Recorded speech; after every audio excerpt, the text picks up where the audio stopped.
We have covered quite an eclectic collection of questions today, from preserving antiques to feeding bug-eating plants. Now let's head to the kitchen. From your emails, we've learned a lot of you would love to prepare a classic dessert, but you need some expert advice before you start making it. Enter Chef Paul Sturkey and his recipe for a perfect pie crust that you can do yourself. A lot of people love to bake at home and make a lot of desserts, but when it comes to pie crust, for some reason, they have that panic look on their face. I'm here to demystify pie crust for you and share my recipe for a perfect pie crust. And so what we'd like to do is start with our first question today, and that is, what is the secret to a really good pie crust? Well, I tell you what, the secret to a really good pie crust is the right ingredients at the right temperature, handled for the right amount of time. And the ingredients really are quite simple. It's flour, salt, shortening, butter, and a little water. And the recipe is really simple. I like to do mine in a mixer and just put the flour right into the mixer, a little bit of salt to it. A little bit of salt always brings out flavor. Always use salt in baking.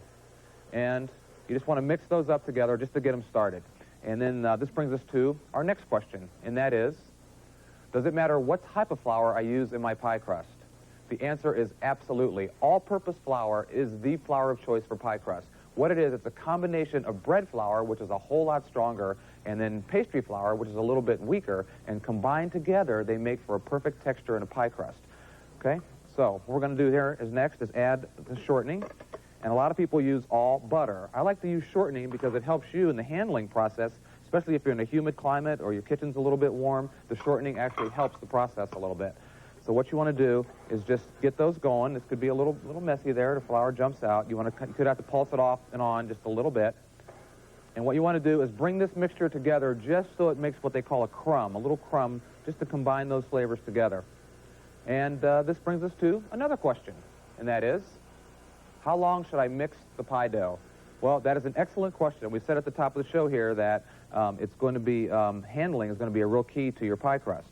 So what I like to do is a trick that my mother-in-law taught me, and that is take a little bit of extra flour and a little water, and you want to combine those together. Most recipes you see are going to be just adding water. What this does is this makes what we call a slurry, which is a little bit of a heavier flour-water mixture, and when you add this to the dough right here, what it will do is it will help to pull it down off the sides. You just want to dump it right in, and it will help to pull the dough together, which then shortens the mixing time. And you just want to let it go just until the dough starts to come away from the sides of the ball. And if you do it at home, even by hand, it's the same thing. So you can see it just started to come off. That's all you have to do. You want to stop it right there, take it over to a board, and just want to take it right off of there. And this recipe makes 2 9-inch pie crusts, so it's really nice if you want doing a double-crusted pie, or if you're doing 2 pies. This gives you the right amount of dough. As you can see, this dough is coming right together beautifully. And what you want to do is take it and just take your hands and just knead it together just a little bit. I probably could have let this go another second or two, but you can see you just want to handle it just slightly. And this one, okay? And then at this point, just take a little plastic wrap, take your dough, oops, there we go.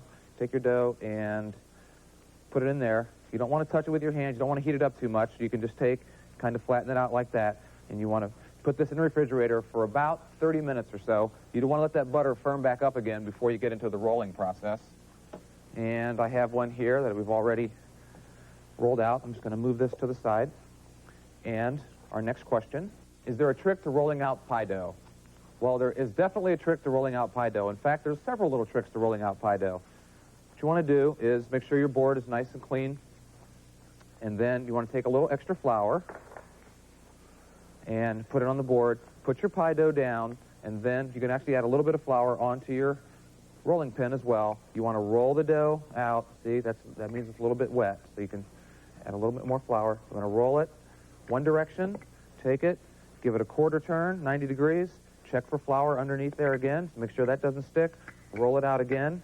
You want to roll your pie crust out to about an inch larger than your pan, and as we said before, this makes 2 9-inch pie crusts, so you want to go to about a 10-inch circle, and you can take and check it there. I just want to go a little bit more in this direction, like that, okay? Now, here's another trick. When you're moving the pie crust to the pie pan, what you want to do is take it, fold it in half, set it right in there, and then open it up, and then make sure it goes right down into the sides like that. Which brings us to another question, and that is, how do I prevent the crust from becoming soggy? Well, I tell you what, this is a great secret that my wife taught me, who's a great pastry chef herself, and that is add a little bit of flour, or you can use cornstarch into the bottom of this, and that way when the fruit filling goes in there, this actually helps to absorb some of the liquid, and that's a great tip for keeping that. The other thing is, eat the pie, okay? You make it today, or eat it tomorrow. And then you just want to make a nice little edge on your pie. I use my first finger and thumb on my left hand, and then my first finger on my right hand, and then you can just make a nice little pattern, go all the way around the pie like that. It ends up coming out just like this one. And I tell you what, it's really simple to make pie crust. It's 3 simple things: the right ingredients at the right temperature, handled for the right amount of time, and of course, a little practice goes a long way as well. And then we have a nice pie here that you can see that you can make at home as well. It is a 3-nut chocolate chip pie. You can get the recipe for this, all my tips on pie crust on our website at DIYnet.com, and I'm going to go have a little ice cream. Back to you. Paul reminds us the keys to a great pie crust are the right ingredients handled for the right amount of time. So please, don't rush this recipe. You'll find an easy-to-print shopping list, by the way, just by logging on to Newsnet5.com. Well, we're not done yet. Coming up, advice for giving medicine to your pet as we finish off things right here on Do It Yourself Cleveland.